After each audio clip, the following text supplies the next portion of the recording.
से कम 5 साल फ्री बिजली दे करके सब्सिडी कुछ मिल ही नहीं रहा है। बुनकरों की स्थिति जो दिखाई दे रहा है बहुत ही साड़ी बुनकारी वाला एकदम चलते दिखाई दे रहे हैं बैठे हुए।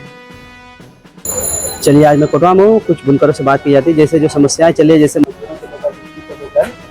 अभी यहाँ पर बहुत सारे लोग हैं। अस्सलाम वालेकुम। वालेकुम अस्सलाम। क्या नाम है आपका सर?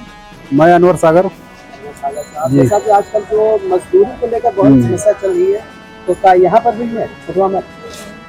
देखिए पत्रकार, आपने जो सवाल किया बड़े पैमाने का सवाल है। ये सिर्फ एक गांव या एक शहर या एक प्रदेश की बात मैं नहीं कर रहा हूँ, ये ऑल इंडिया लेवल पर ये परेशानी है जो बुनकरों के जिम्मे है। लेकिन उसका मेन केंद्र बन गया है बनारस। जी, बनारस में बुनकरों का जो हाल हम देख रहे हैं, पहले तो सवाल पीठ का होता था, लेकिन अब पेट का सवाल आ चुका है। तो पेट के सवाल पर बोलना लाजमी है। मैं बोलूँगा और सारे लोग बोले चाहे ना बोले, विश्लेषण की जरूरत है। बुनकर समाज आज इस हद तक अपने बेरोजगार से दूर हो चुका है कि विश्लेषण का सवाल बन रहा है अब। लेकिन ये विश्लेषण करेगा कौन? ये विश्लेषण कौन करेगा? मेरे ख्याल से अगर देखा जाए तो सिर्फ समाजवाद एक ऐसा पैमाना है जिसमें डालने के बाद बुनकरों की भलाई ऑटोमेटिक ऊपर आ जाएगी। तो इसको समझने की जरूरत है। मैं आज आपको बता दे रहा हूँ कि कम से कम अपने डिस्ट्रिक्ट से, अपने जिले से 4000 से 5000 के बीच में पिछले महीने पलायन कर चुके हैं लोग। बुनकर समाज के लोग। अभी आप सर्च करेंगे, सिर्फ मेरे गांव में ही, मेरे कोटवा में ही आप सर्च कर लेंगे तो कम से कम आपको 50 बुनकर मजदूर राजगिरी करते हुए आपको नजर आएंगे। लेवराना, जो राजगिरी का लेवराना होता है, लेबर बन करके राजगीरों के साथ वो काम करते आपको नजर आएंगे। बड़े अफसोस की बात है, अफसोसजनक बात यह है कि एक अच्छा हुनरमंद इंसान, एक अच्छा हुनर रखने वाला इंसान, जो कि अपनी पहचान पूरी दुनिया में बनाकर रखा हुआ था। बनारसी साड़ी की पहचान मैं आपको बता दे रहा हूँ। ये सिर्फ 1-2 जिलों की मैं बात नहीं कर रहा हूँ, पूरी दुनिया, ऑल वर्ल्ड की मैं बात कर रहा हूँ। पूरी दुनिया में बनारसी साड़ी की एक अलग पहचान होती थी, आज वो विलुप्त होने जा रही है। क्या कारण है? सोचने की बात है। पिछले 2016 की मैं बात कर रहा हूँ, नोटबंदी की बात मैं कर रहा हूँ। नोटबंदी के बाद से पत्रकार मैं आपको बता दे रहा हूँ, जितनी मजदूरी इनकी थी, जो लेबर मजदूर थे बुनकर के, दूसरे के घर जाकर के साड़ी बुनने का काम करते थे, उनकी मजदूरी 350 रुपया बंधी हुई थी पर साड़ी। लेकिन नोटबंदी का हवाला दे करके बुनकरों का घोर शोषण किया गया और वो 350 रुपये मजदूरी घटाकर 300 पर कर दिया गया। आज वही 300 का एवरेज पकड़ के बुनकरों का घोर शोषण किया जा रहा है। 2026 का दौर आ गया। आटा का दाम 19 रुपया किलो से बढ़ा करके 35 रुपया किलो हो गया, लेकिन इनकी मजदूरी में 1 रुपये का इजाफा नहीं किया गया। मुनाफाखोरी चरम पर है। मुनाफाखोरी कहीं से फीकी नहीं है। मुनाफाखोरों की मुनाफाखोरी बराबर निरंतर बढ़ता चला जा रहा है। हवाला दिया जाता है कि साड़ी नहीं बिकती है, हवाला दिया जाता है कि बिजली में हमारा सब्सिडी गायब है। मैं बता रहा हूँ, बुनकरों को लड़ाने का काम किया जा रहा है। अभी 2 साल पहले सत्यापन के माध्यम से बुनकर एक बुनकर 4-4 हजार 5-5 हजार अपना लगा करके सत्यापन करवाया ताकि हमको बिजली सस्ती मिल जाए। लेकिन सस्ती बिजली की बात तो छोड़िए, अब नया योजना, नई स्कीम लागू कर दिया गया जिले के अंदर। कुछ मानिंद लोग वीडियो बना करके डाल रहे हैं, कहीं इधर प्रोग्राम कर रहे, कहीं उधर प्रोग्राम कर रहे। अब इनको फ्लैट रेट नहीं चाहिए, अब इनको यूनिट के हिसाब से बिजली चाहिए। तो मानवर, मैं पूछना चाहता हूँ महोदय, आप लोग से भी पूछना चाहता हूँ, आपके माध्यम से भी पूछना चाहता हूँ, ऐसे लोगों से पूछना चाहता हूँ कि हमको बताएं कि आप यूनिट दर से बिजली लेकर के क्या बुनकरों को भलाई करना चाहते हैं। 1 HP जिसको बोला जाता है 746 बात पर गौर करिए आप लोग, ध्यान से सुन लीजिएगा। 1 HP जो होता है 746 वाट होता है, ठीक है। आप 1 HP का मोटर अगर 2 घंटा रेगुलर चलाएंगे तो 1.5 यूनिट बिजली गिरेगी उस पर। तो इस लहजे से अगर हम 12 घंटा का कैलकुलेशन कर दें, 12 घंटे में आप 9 यूनिट बिजली का खपत करते हैं। 9 यूनिट बिजली को आप कन्वर्ट कर दीजिए, प्लस उसमें जो गुणा कर देंगे, तो आप देखेंगे कि एक दिन का क्या आएगा, वो आपके सामने नतीजा आ जाएगा।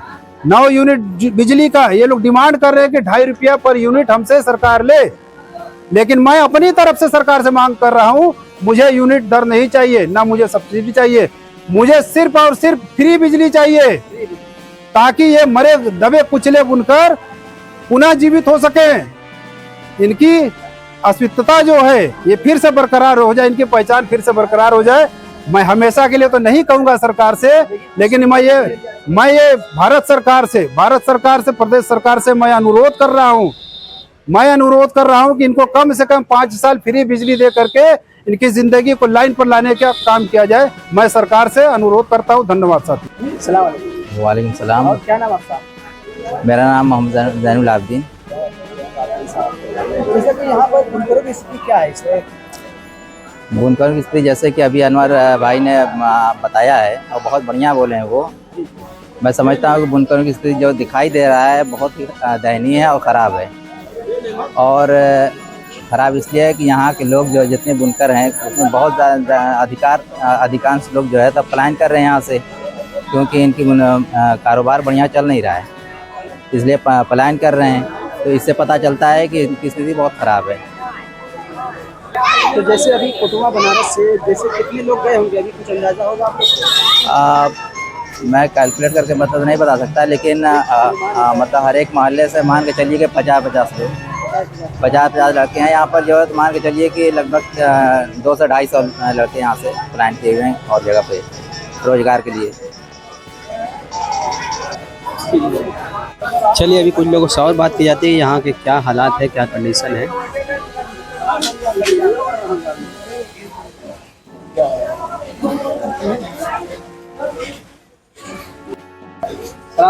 वालेकुम अस्सलाम। मोहम्मद नसीम अंसारी। यहाँ कोटवा बनारस में जो हालात चले तो कैसे हालात?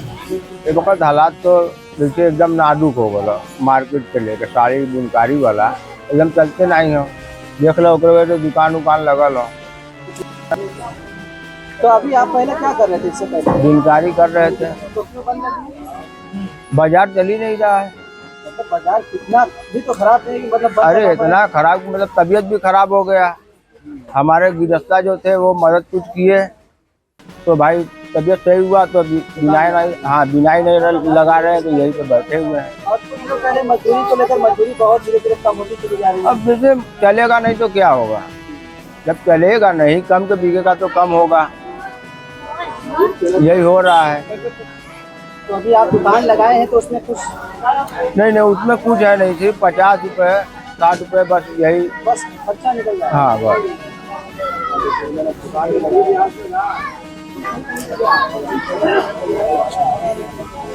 जो है यहाँ पर आप लोग देख ही रहे हैं, मार्केट में कुछ है नहीं। हाँ देखिए एक भाई और है, ये भी काम नहीं कर पा रहे, इनसे बातचीत की जाती है क्या कर रहे हैं इस समय। क्या नाम भाई आपका? मोहम्मद जमील। तो आजकल क्या कर रहे हैं? मशीन चल रहा है। चल रहा है कि नहीं? चल नहीं रहा है। क्या नाम आपका? मोहम्मद जमील। तो जमील भाई, जैसा कि यहाँ पर जो हालात खराब है तो उसमें आप भी आ गए हैं जी। क्या कर रहे हैं आजकल? अभी फिलहाल मशीन चल रहा है, बाजार बहुत खराब है। अब मार्केट देख ही रहे हैं, फोन करोगे क्या हाल है, सब्सिडी वब्सिडी कुछ मिल ही नहीं रहा है उनका, जो कि अपना कुछ लोग बाहर चले जा रहे हैं। साड़ी के हालात बहुत खराब हैं, अपना दुकान लगा के पेट पाल रहे हैं ये लोग। तो आप कारीगरी करते हैं, जाकर मिलते हैं या अपने घर से? नहीं, बाहर हम काम करते हैं। तो रेगुलर काम हो रहा है या नहीं? रेगुलर लाइन दे दिया तो होता है, नहीं दिया तो नहीं होता है। कांडी बाना वगैरह की समस्या बहुत खराब हालत है बुनकर की। कांडी बाना सही से मिल रहा है नहीं मिल रहा है? मिल भी रहा है, नहीं भी मिल रहा है, अच्छे से नहीं मिल रहा है। काम धंधा एकदम चौपट है।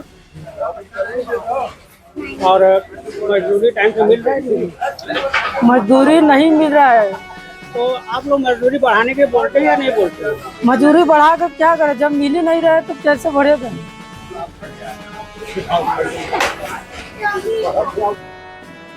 और भाई क्या नाम आपका? कहाँ अभी हम लोग हैं? ये आता है खड़का किचन, मोहल्ला खड़का कोटवा बनारस। तो आप क्या करते हैं? हम वही मशीन चलाते हैं पावर लूम। तो आजकल बाजार कैसी है उसकी कंडीशन? सही नहीं चल रहा है, बहुत थकाई हो रहा है, बैठे हुए हैं। तो यहाँ पर कुछ काम करने के लिए आए थे क्या आप? लग रहा है हालात में है, तो आए 4 दिन बाद बोले। अच्छा अच्छा, मतलब मजबूरी में लेबराई करनी पड़ रही है। चलिए ठीक है।